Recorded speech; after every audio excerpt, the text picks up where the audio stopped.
What's happening, sports fans? How you doing? I am Kendrick, the sports guy. Good Friday to you. Hope you had a great week, and we are almost at the weekend. This is going to be a different type sports segment today. As you can see over my shoulder, yep, that's right. I'm going to talk about Katt Williams. Is this going to be a straight opinion piece, impromptu? I have no notes, coming straight off the dome, as they say in the rap world. And we're just going to have a conversation. And I'd like to get your thoughts on it in the comment section. Make sure you like the video and subscribe to the channels. On Wednesday, I was waiting on, I was just kind of surfing the social media streets, as they say. And I am a subscriber to Club Shay Shay. Well, I was on YouTube and I saw premiere Katt Williams, 11 a.m. Central Standard Time. And I was like, you know what? This is going to be something I'm going to watch. And I was waiting on it. So when the show started, first 5-10 minutes, we were in it. I'm watching it. I'm like, oh boy. I'm like, yikes. And I went to my Facebook page and I put a status like, hey, if you're not watching this Katt Williams interview on Club Shay Shay, you might want to pull up on YouTube, grab you some popcorn and your drink of choice and sit back, because it's gonna be a ride. And he was going in. He didn't take long at all. He started going in on fellow comedians, Ricky Smiley, Earthquake, Faison Love, Steve Harvey, Kevin Hart, Tyler Perry caught a stray, Martin Lawrence caught a stray, Gary Owens caught a stray. Which Gary Owens really wasn't. I think that wasn't a negative. He left no rock unturned. He was giving it to him, giving the Club Shay or Uncle Shay, as they say, straight with no chaser. So this interview was almost 3 hours. I gotta go back and watch the last half of it, but I watched the majority of it. I woke up on today and I saw that this interview, Katt Williams on Club Shay Shay, it is already at 13 million views.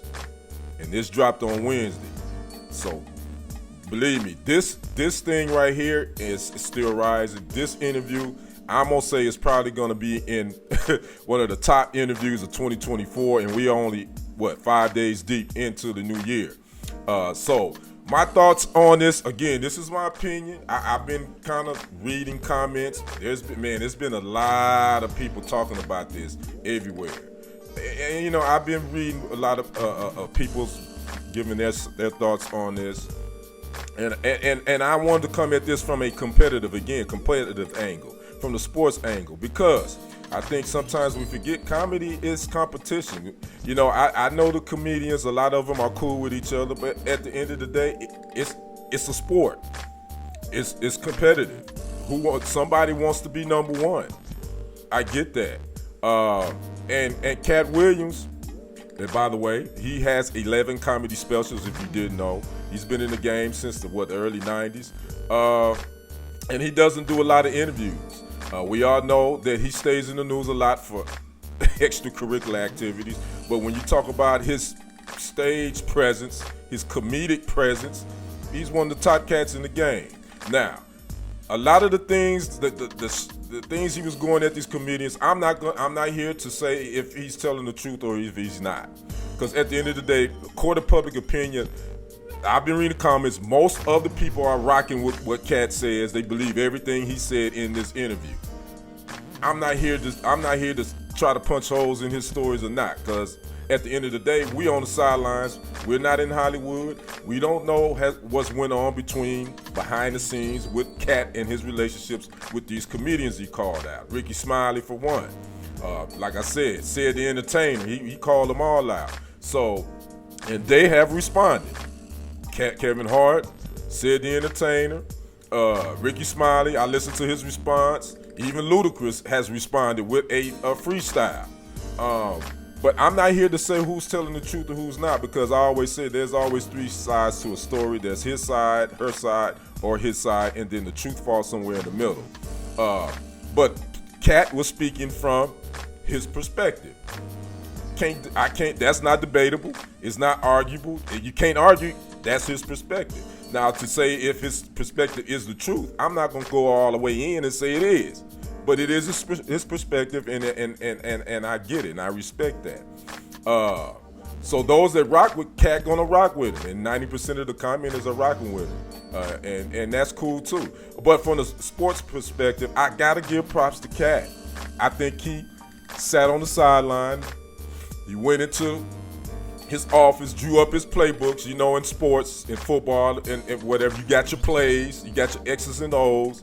In football, you have some trick plays. You got the flicker. You have the reverse. You can run to get the defense going one way, then you end up going the other. Katt Williams came out and brought all the tricks out of his playbook in his interview. And I don't want to call them tricks because they're not necessarily tricks. He designed this. He was ready to go with this interview, and he was ready to come with all of what he said. He said people call it receipts. Again, I'm not here to say if all what he says is the truth or not, but he came with his perspective, and he went in. And it's some stuff that you have to sit back and you have to like, okay, Katt, I kind of see where you're coming from with that. There's some things that he said that's like, well, that's your perspective. I don't know. There could be some other sides to that we could talk about. But at the end of the day, he executed his plays to perfection. You hear me?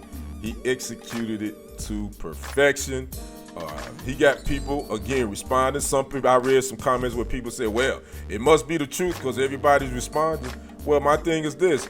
In competition in sports, if a team scores a touchdown, don't you think the other team's supposed to run plays to try to score and score a touchdown too?